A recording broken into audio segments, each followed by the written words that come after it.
Jaya Radha Madhava Punya Vihari. Hare Krishna, welcome back to Books Are the Basis. This is a project of the ISKCON Ministry of Education, trying to encourage and inspire devotees to read more often Srila Prabhupada's books. And today we have with us a personality who is also very well known and respected in our movement, His Grace Vraj Bihari Prabhu. Hare Krishna Prabhu. Hare Krishna Prabhuji. Hare Guru. Thank you so much for joining us. My pleasure.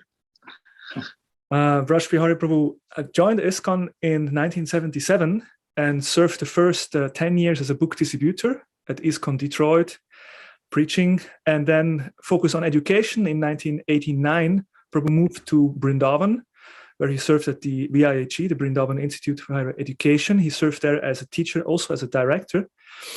And then in 2002, Prabhu formed the ISKCON Resolve, and has been serving in this capacity for the last 20 years. Basically, Prabhu made this his job, his work, professional work, and also his service in ISKCON, because Vraj Bihari Prabhu also has a master degree in conflict resolution and works for the government of the United of America.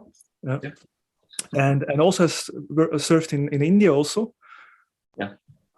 So on a very professional level, but then also engaging his skills and talents in the service of ISKCON for the last 20 years, served as the co-director, director for ISKCON Resolve. And Prabhu lives at the moment in Maryland with his wife Ananda Vrindavaneshwari and with their son Gopinath. And yeah, thank you so much for joining us.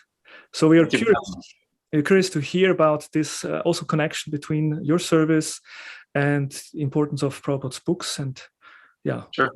So maybe we can start with, like we always do, to hear from you how you joined, specifically what was the first book that you received? You still remember who gave you the book, or what was fascinating, something you remember from reading it?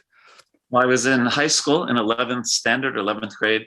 And in the after school, I would work at the law firm where my mother worked, the law office. Mm-hmm. And there was a clerk there. His name was Bernie DeAngelis. And he was into Krishna consciousness. And he started talking to me about Krishna.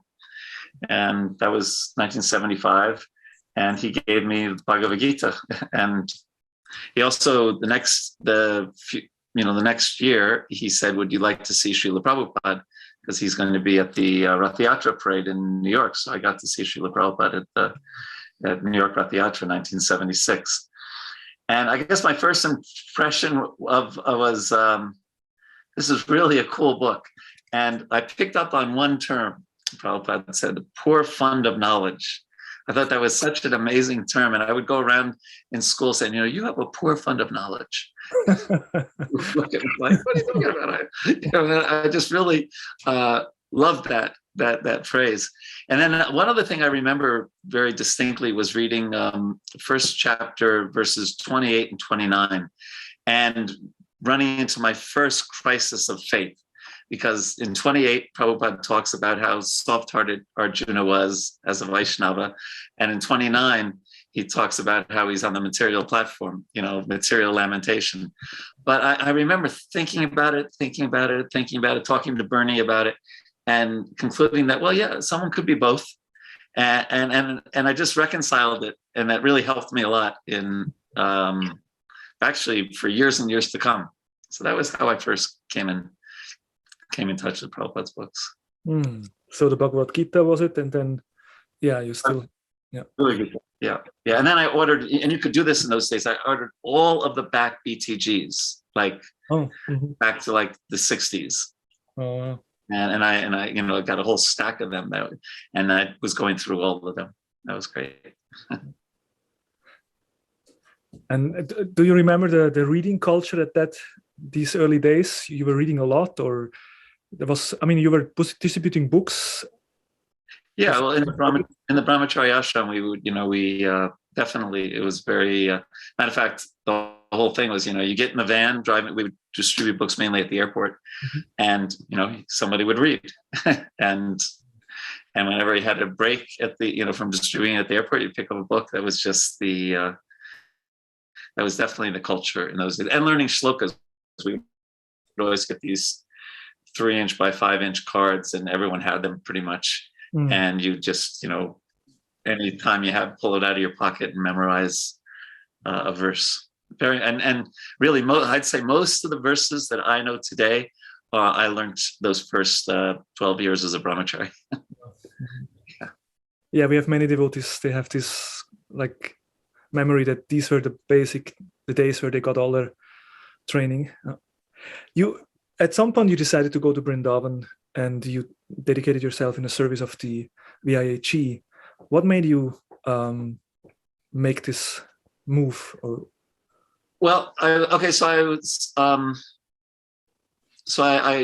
was supposed to get initiated by Srila Prabhupada, but we had a switch of GVCs in 1977, and the outgoing GVC didn't explain too much to the incoming GVC about the initiates. We also had a change of temple presidents.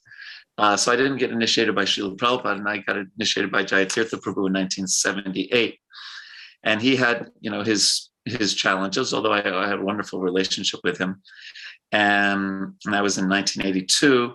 Then I got reinitiated by another spiritual master who had his challenges. So 1987 came along, and I got this flyer for the Vrindavan Institute for Higher Education, the first semester ever. 1987 was a special year in Vrindavan because the first semester of the VIHE and the first Braj Mandala Prikrama, both at the same time, Kartik, 1987. And I was pretty discouraged in Krishna consciousness by that time.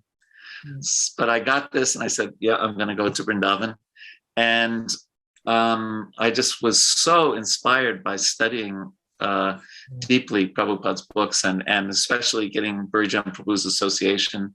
And he was running practically the whole VIHE himself.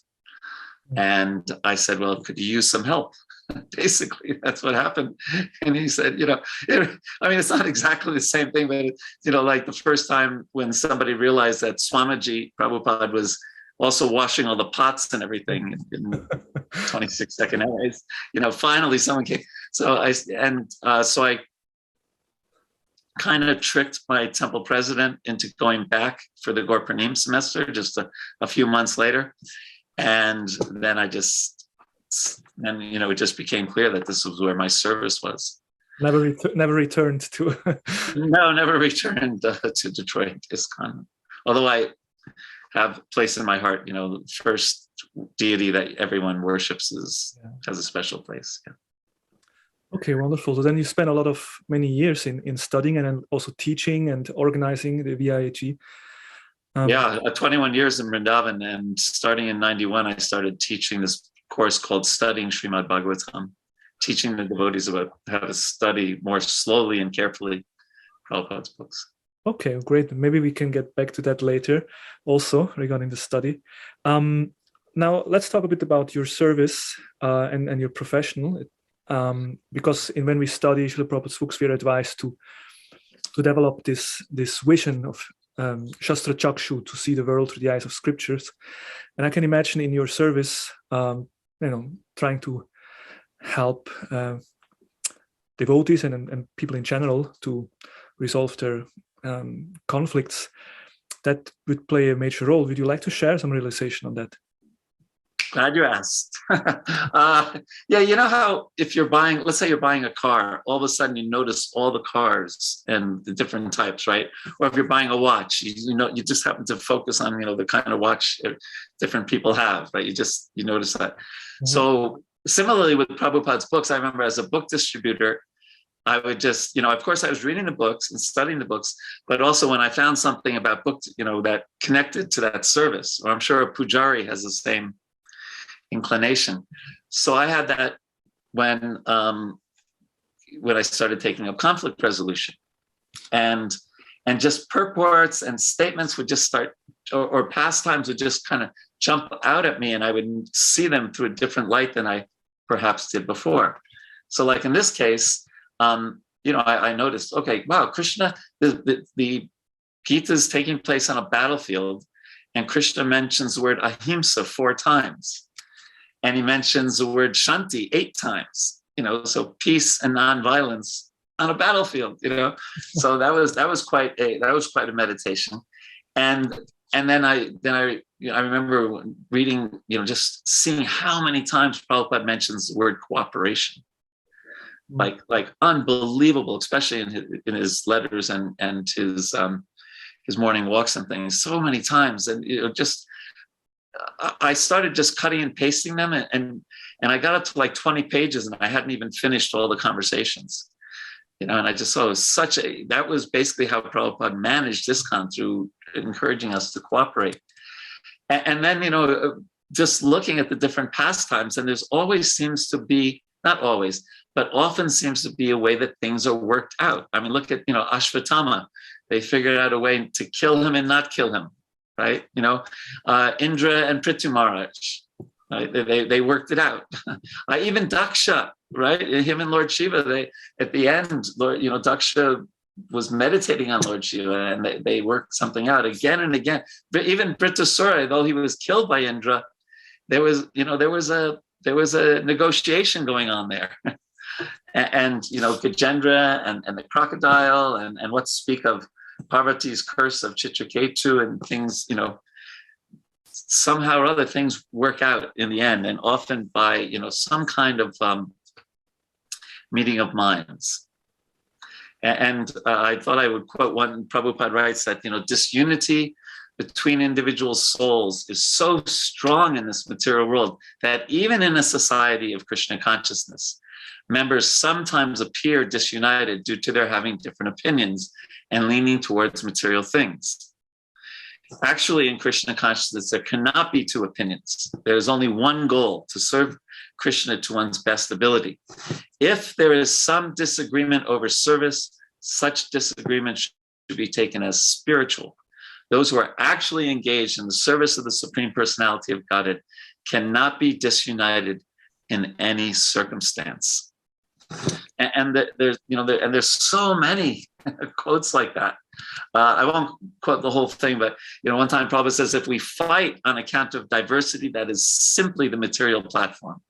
Please try to maintain the philosophy of unity and diversity. That will make our movement successful. And these would just jump out at me. And one of my favorite ones is one that probably we're not as familiar with. And that's in the what chapter is that? The 22nd chapter of the 11th canto. And that chapter begins with Uddhava saying, Krishna, you say there's 28 elements in this world, in the material creation.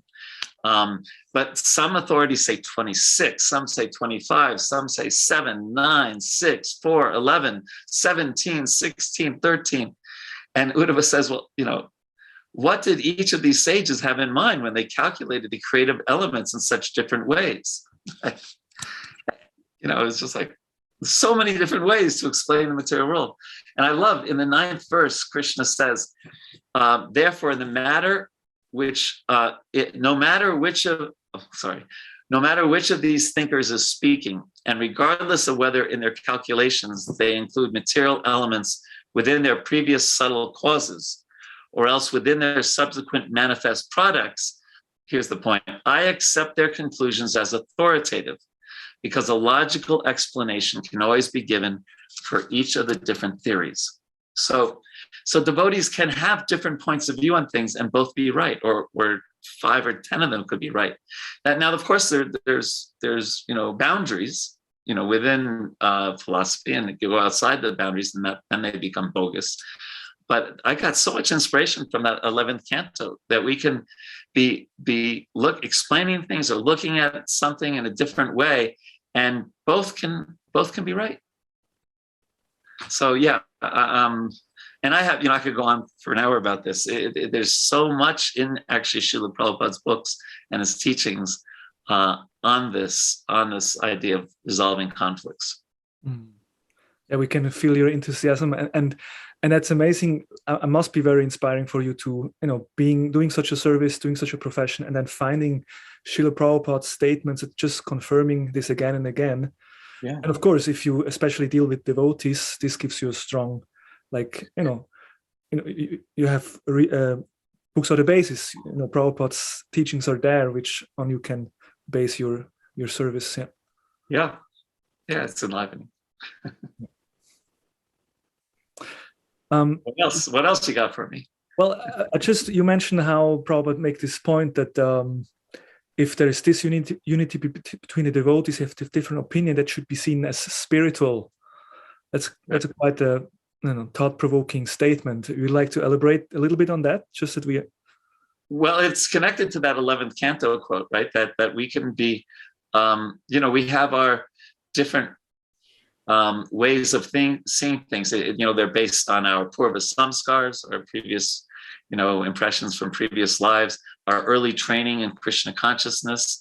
And let's face it, some of our conditioning, or maybe the culture that we were brought up in, the socioeconomic background that we come, and Prabhupada created this incredible ISKCON where devotees are coming from all different walks of life, and all different kinds of cultures, and meant to somehow work together. And so seeing that, and then in another famous quote where he writes to a Treya Rishi Prabhu, who actually I just met recently, by the way, about don't expect utopia in ISKCON, right? He said, and then he goes into how, because devotees are people, they're going to have differences, and they even have some faults.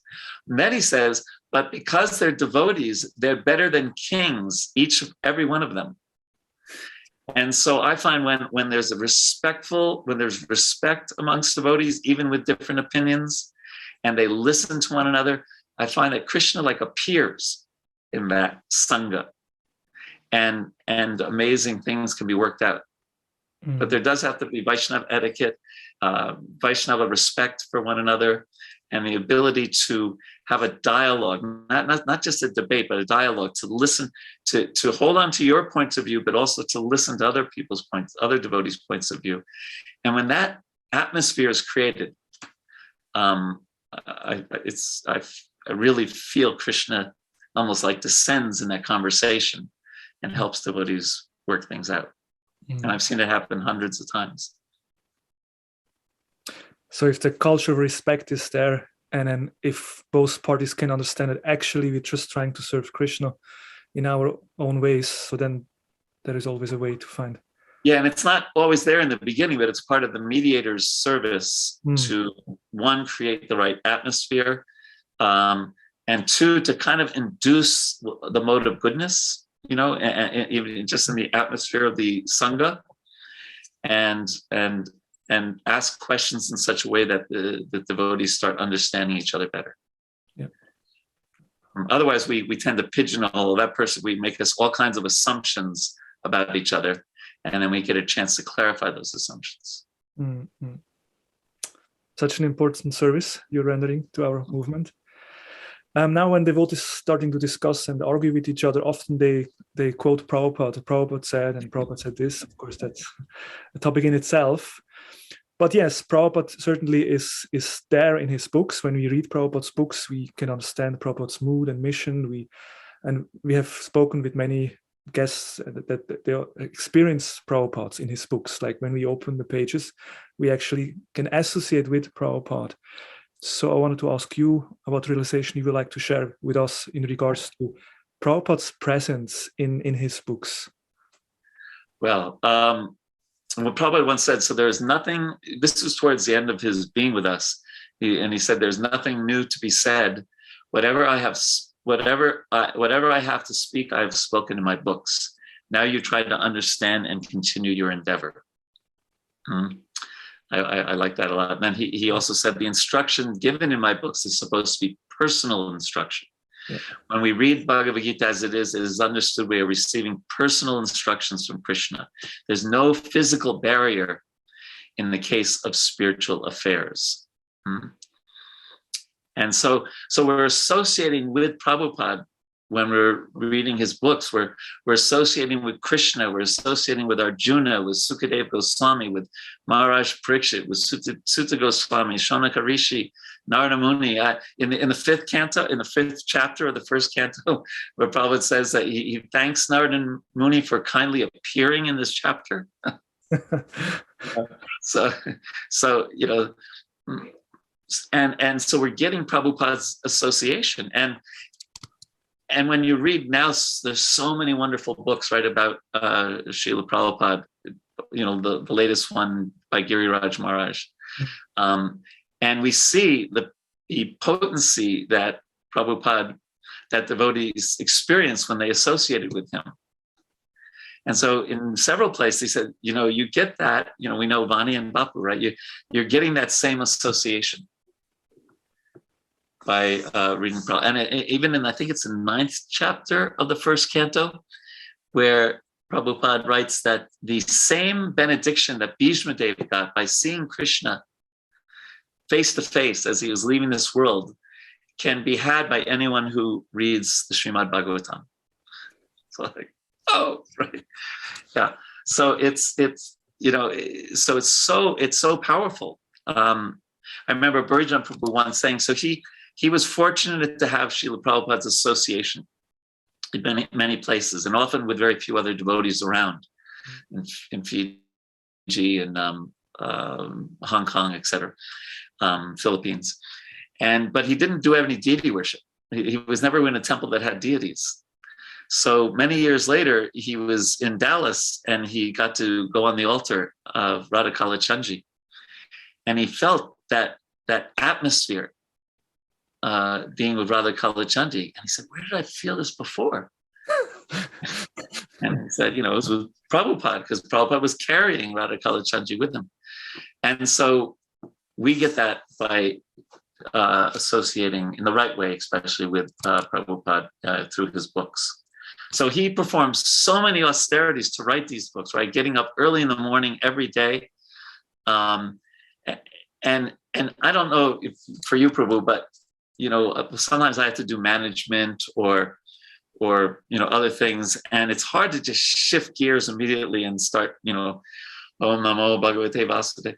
And Prabhupada was running a movement and doing so many things, and he performed this austerity of getting up early in the morning and dedicating those hours to writing. So our reciprocation should be to at least read them and associate with him in that way. And there's I'm sure other speakers have told the story about the time that he was saying, my only criticism of my disciples is they think my books are for distribution and not for reading. And then one time he even did a little role play. Did anyone tell that story? The devotee, he imitated the book distributor. My dear sir, please take this book. Then he imitated the recipient and said, what's it about? And the devotee said, well, I don't know. I just distribute them. I don't read them. So that was his criticism. So we should reciprocate with Prabhupada by getting his association by reading. That's such a beautiful point. I mean, there are several points you made. One, the story of Burijan Prabhu, because we know from the Bhagavatam that pure devotee is carrying the Lord in his heart, and in his association we feel that strong presence. It's a very, very powerful story you shared. And then also how actually reading is also a matter of showing gratitude, appreciation to Prabhupada. Prabhupada took so much trouble, as you said. So, I mean, we will not be able to follow Prabhupada and write so much, but at least we can try to read what he wrote. We can. Yeah. And look what he gave us. Bhagavad Gita, Krishna's direct words, the Srimad Bhagavatam, the ripened fruit of all the huge amounts of Vedic literature, right? What is it? Our very means of conquest. And then the nectar of devotion, the whole science of bhakti, and then, of course, maybe the icing on the cake, the Chaitanya Charitamrita, pastimes of Lord Chaitanya.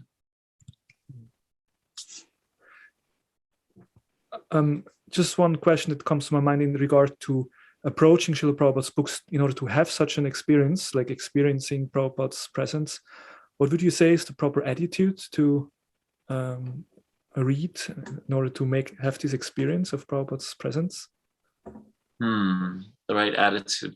Well, I think we did this for a short time in Vrindavan. I don't think they do it anymore. Maybe they do. But in St. Louis Temple, I really appreciated this. They kept the Bhagavatam that the speaker would speak on the altar. And then the pujari would hand that Bhagavatam to somebody, and they would put it on the stand, the book stand. And that gave this impression, right? And also, I was told, I remember years ago as a brahmachari, I was told that some brahmacharis had asked Srila Prabhupada, can we get Gaura Nitai deities for our traveling Sankirtan band? And Prabhupada said, yes, but don't you have my books? He said, you can just put them on the altar and offer arti to them, right? So whenever possible, trying to be really sattvic. When we, in the Gita, Krishna says, sattva sanjayate jnanam, from the mode of goodness, knowledge comes. So finding the best time of the day to read, and maybe having, taking, bath and putting on tilak and just being really serious about avoiding distractions, etc. And really just focusing that this is my time with Krishna. Just like, not time with Prabhupada, just like when we chant japa, we're supposed to this is my special time to be associating with Krishna's holy name. So this is my time with Prabhupada, and making that time sacred. And like that, I think is really helpful. Yeah. And then, of course, thinking about applying what we read. Yeah, that's another step. That's a whole other thing. Actually, that's another question sometimes also ask, how to apply, how to make sure to apply what we read. Yeah.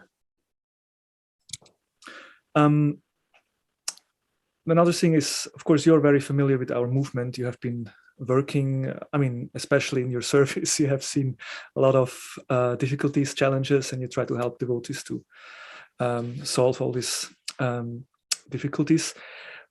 In this regard, a question that we also often ask is, what do you think, how would be our movement different if actually devotees would regularly read, like, let's say, an hour every day, Srila Prabhupada's books? Do you think that would kind of bring some change in the consciousness of devotees or in a movement as a whole? I thought everyone did. Well, no. We wouldn't have to do these interviews. Right. And I'll change a little bit the word from reading to studying. And I'll give you a few quotes from Prabhupada. He said, if you study my books very carefully, then I am sure you will find out the means for applying the Krishna conscious philosophy in all spheres of life. That is, there is no limitation. And then another time he said, and you must all study very scrutinizingly all of the books, so that when the need arises, you can repeat in your own words their purport. Just one more. You should always be alert to understanding the Shastric conclusions, and that will help you. Otherwise, we can be misled by bogus philosophies. I'm very pleased that you are studying my books. This will make you happy and successful. So, yes, reading, of course, and Prabhupada would use the word reading a lot, so I don't want to, selectively quote him. But really trying to go deeply into them, look at, as Prabhupada study them threadbare from different angles of vision. That really brings things out. In the Anjalila, in the 4th chapter, Krishnadas Kaviraj, I think it's him, or is it Lord Chaitanya himself? I think it's Krishnadas Kaviraj. He says that the pastime there of Sanatana Goswami and having all the sores and Lord Chaitanya embracing him, etc. The pastime is like sugar cane. He didn't say sugar cane juice, right? He said sugar cane, and that, I think that's really interesting. If anyone, I don't know if you ever tried to eat sugar cane, it's not so easy to get to the sweetness. You have to work at it. You have to chew and chew and chew. The sweetness is there. So I thought this was a very interesting metaphor. The Chaitanya Charitamrita is always sweet, but to really get inside it and really relish it deeply, deeper and deeper studies, because the Bhagavatam at CC, there's like almost on different levels, and the more deeply you go in, the more deeply your realizations that we get of just how amazing Srila Prabhupada's books are. So so if everyone was relishing on that level, gosh, yeah, it'd be great. We'd all be purified, as I just said, we'd all be purified by the association of Sanatana Goswami and Chaitanya Mahaprabhu and Lord Nityananda, et cetera. And there would definitely be less conflicts, because we would be less affected by rajas and tamas. There would be a real predominance of Vaishnava etiquette, and our outreach efforts would be so powerful. Krishna Shakti Vinanahe Tara Pravartana, we'd be so empowered by Srila Prabhupada and the previous acharyas, Gornitai, right? By being so enlivened. It's a kind of, it's cliche, but it's a nice visual that whenever you're on an airplane, right, they say, if you have a child, put your mask on first before you help the child. So if we're strong in Krishna consciousness, then we can really help others. Or even the title of the first Lilamrita volume, A Lifetime in Preparation. Prabhupada prepared and read and studied and prayed. And, yeah. So I hope that's okay. Yeah, that's a beautiful vision. Let's work in that direction. Maybe towards the end we could talk a little bit about reading practice. What is your favorite book, Prabhu, or what do you like to well, that's like, Prabhupada once said, right, it's like, because we were asking, like, why are we just, because sometimes it was like, why we were distributing Chaitanya Charitamrita, but we did it because Prabhupada said it's sweet anywhere you open it up. But I'll just, because I've taught this chapter so much, and there's so many instructions in this chapter, I'm thinking of chapter 13 of the first canto, Dhritarashtra quits home. It's amazing. First in the beginning, you get this etiquette of how to greet a sadhu, because Vidura is returning after so many years, right? And then you get the mood of Vaishnava Sangha, because Vidura, he just couldn't bear to tell them about what happened to the Yadu dynasty. He told them all this different news, but he didn't tell them that he didn't have the heart to give them that news. So you see the heart of a Vaishnava and the mood of that Sangha, right? And then you see the fixed consciousness of a preacher, because Vidura really came for one reason, to deliver Dhritarashtra, right? And he was fixed. And then there's this amazing purport where Prabhupada talks about Yudhisthira Maharaj, and then at the end of the purport he says he felt some relief as a human being after the battle was over, everything, the final rites were all done, and he became the king. And that just struck me, because sometimes we think of pure devotees are kind of like machines or something, and Prabhupada says no, he felt, so even a pure devotee he said, although they're not materially affected, he felt some relief as a human being. And for me, that just kind of humanized the pure devotees. But then the main point comes, that's all like the peripheral nectar in one sense, but the main point comes that, okay, so Vidura is chastising Dhritarashtra for subsisting on the charity of Bhima, living like a household dog, and the attachment that someone feels by being maintained like a child, right? There's attachment for the parents because they're maintained by him. Okay, so that's the first part of the chapter, and Vidura is blasting away. Your liver's defective. You've been blind from birth. You're like a household dog, eating the remnants of food, from Bhima, who killed your 100 sons.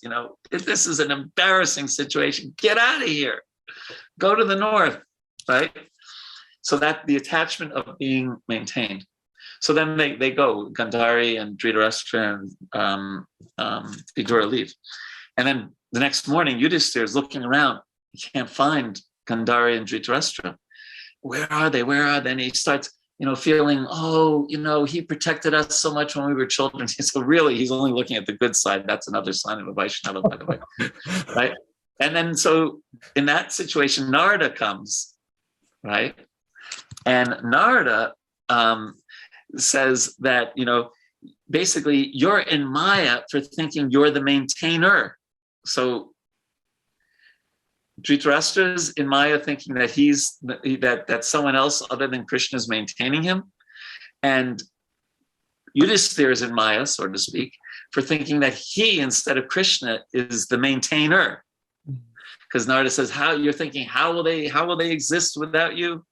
And then Narada says, one in the jaws of the serpent, how can they protect others? So what a powerful juxtaposition of the maintainer and the maintained, right? And we know that, to think of Krishna as our maintainer is one of the 6 symptoms of surrender, right? Anukulya, Sankalpa, etc.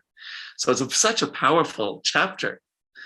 And you have to dig a little to get that nectar, but it's so powerful. And there's even more. There's about the difference between a Dhira and a Narottama, and about transcendental cheating. But so that chapter is just amazing. Thank you so much, Prabhu, for sharing your realization on that chapter. It's obvious that you have a taste in reading.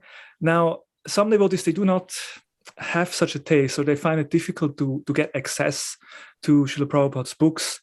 They complain that they either don't have time, or they may feel distracted when they start to read because they're so busy, or they have a lack of taste. Could you offer some solution or some advice to these devotees how they can achieve that taste in reading? Yeah, I've been there. I've been there. Yes, or sometimes I am there. And by the way, I had to switch pictures so the people in the audience know that my computer crashed.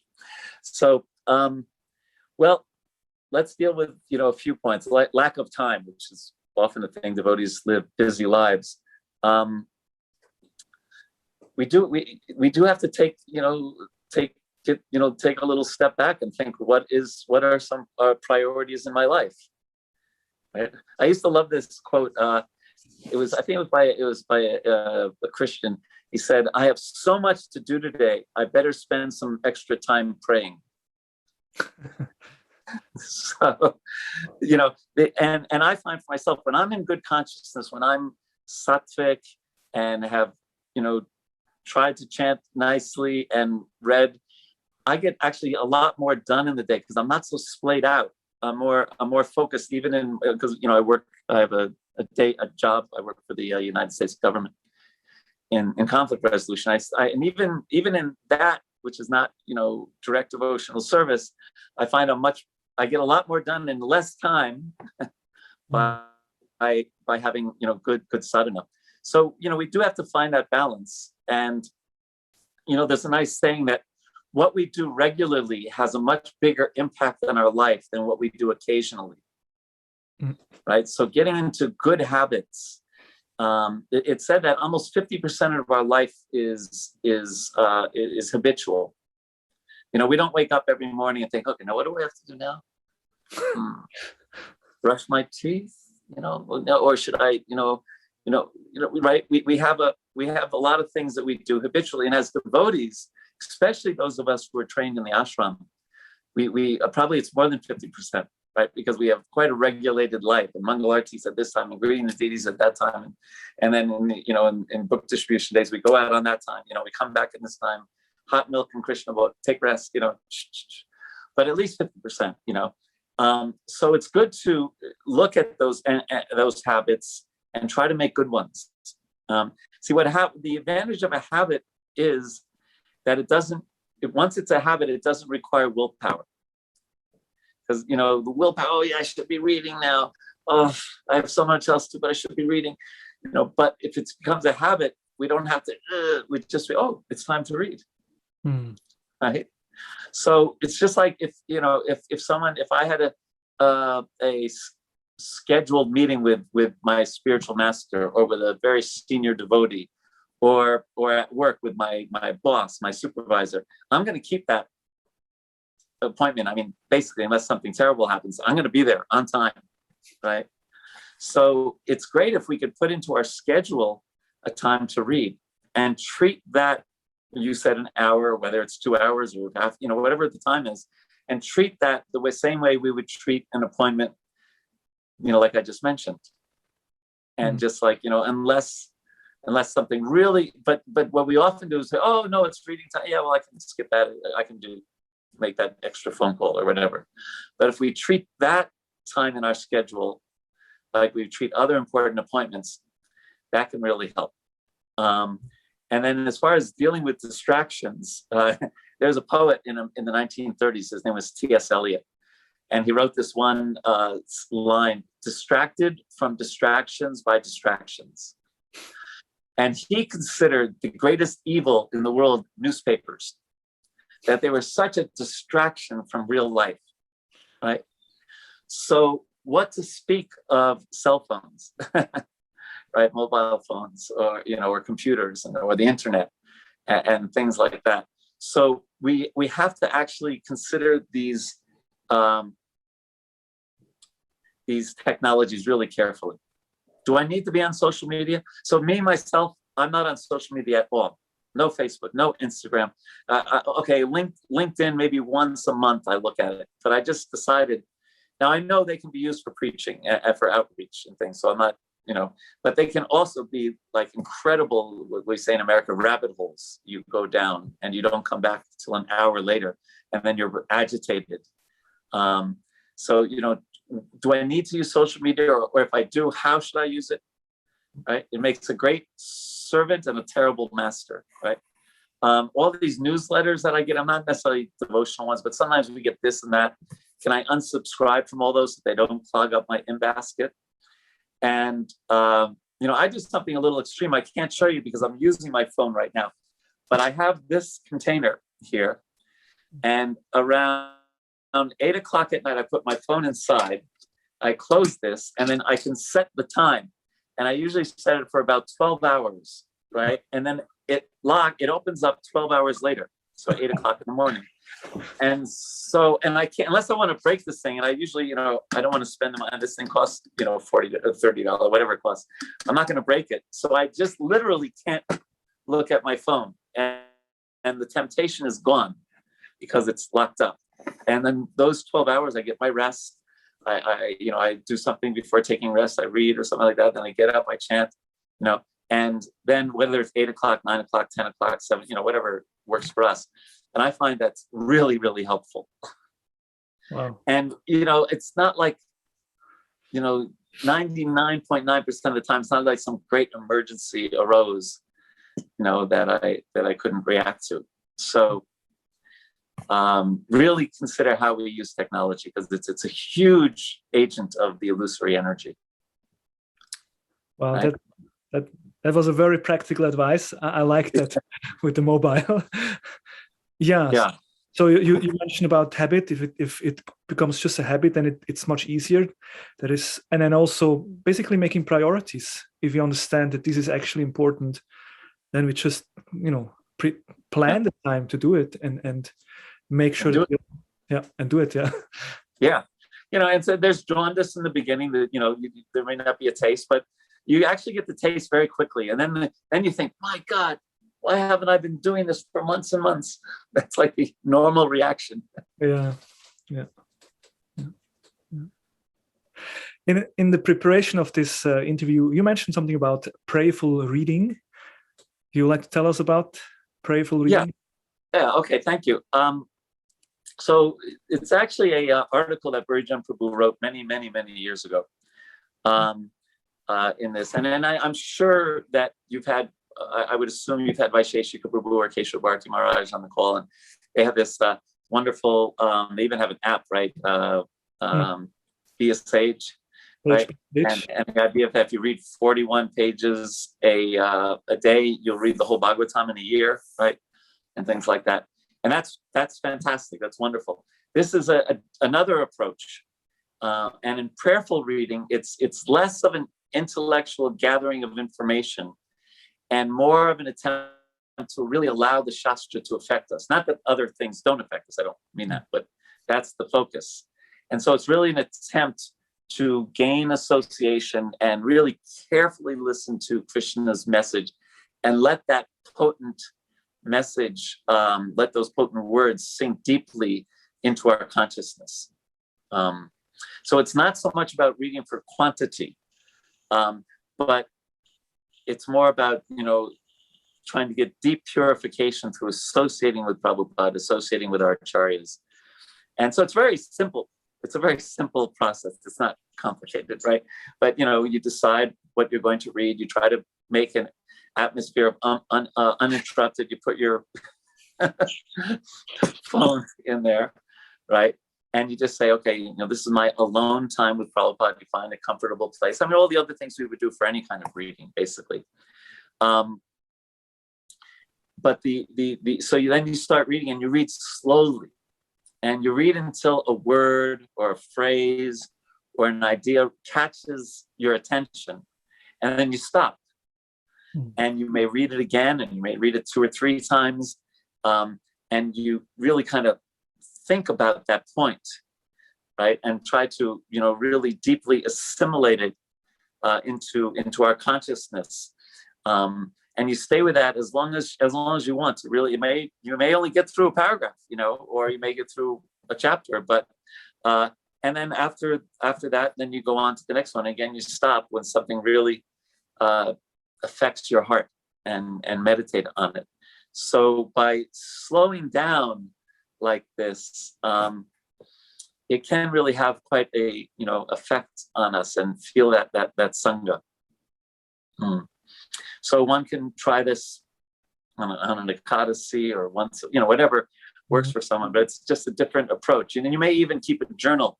Journaling is very powerful. A journal of the points that you slowed down and thought about. That there's that beautiful statement by Prabhupada that everyone should write either 2 lines or 4 lines. Every day one should write their realization about Krishna. So this is an opportunity to do that. So it's just it's a nice, I find it be very helpful. Yeah, because usually there is so many books, and we think we have to, read as fast we can so that we can go through all of them. But it's a completely different approach where we say, wait a minute, let's, do it in a more. Yeah, and there's a real nice. If I found, so just like behind you, look at all those books, right? But I love this. I was just reading this in the. Where is it? Here it is. From the 3rd canto, 28th chapter, Prabhupada says the Vedic literatures contain many narrations of the Lord's pastimes, including Battle of Kurukshetra and historical facts relating to the life and precepts of devotees like Prahlad Maharaj, Dhruva Maharaj, and Ambarish Maharaj. One need only concentrate his mind on one such narration and become always absorbed in its thought. Then he will be in samadhi. Samadhi is not an artificial bodily state. It is the state achieved when the mind is virtually absorbed in thoughts of the Supreme Personality of Godhead. So even one pastime, you go back to Godhead. Yeah, so not about quantity, but more about quality. Well, it's both, but there is a room for quality also. Yeah, there's both. All right. Yeah. Thank you so much for sharing all your realization experiences with us. Do you have any last message you'd like to share with us? Some final words? Well, just that quality and quantity that comes up in the Lilamrita, right? Where I don't remember the exact details, but there was one Gaudiya Math that had many, many devotees in it, but it wasn't so paka. And then there was another Gaudiya Math that was really paka, but less. And I don't remember who said it, but one of the devotees said, "Well, but it sounds like your desire is to combine the two." And Prabhupada says something like, "Yes, you've understood me." So many, many devotees, but really paka. And the other thing is, if you find it's hard to schedule things, if you find it hard to have a taste, maybe create a Sangha and read together with other devotees and set aside a time to read together. And that can really help. And especially if you can associate with someone who has a taste. I think Krishna consciousness is caught as much as it's taught. And you take in the mood of other advanced devotees. Actually take in the mood of anyone. Or was it Kamsa who said, that we are like crystals, and you put a crystal next to something light blue, it becomes light blue, and something green and it turns green. So we're very affected by our association. So if we can associate with devotees who have a taste, we'll get that taste. Certainly. And therefore they should listen every week to your broadcast. Yeah, certainly by listening to you today, our viewers and listeners will certainly feel your enthusiasm about reading and studying, and hopefully get that taste themselves. So thank you so much, really. Thank you so much for being with us, and looking forward to have your association some other time. Thank you, Prabhu. Hare Krishna. Srila Prabhupada ki jai. Jai.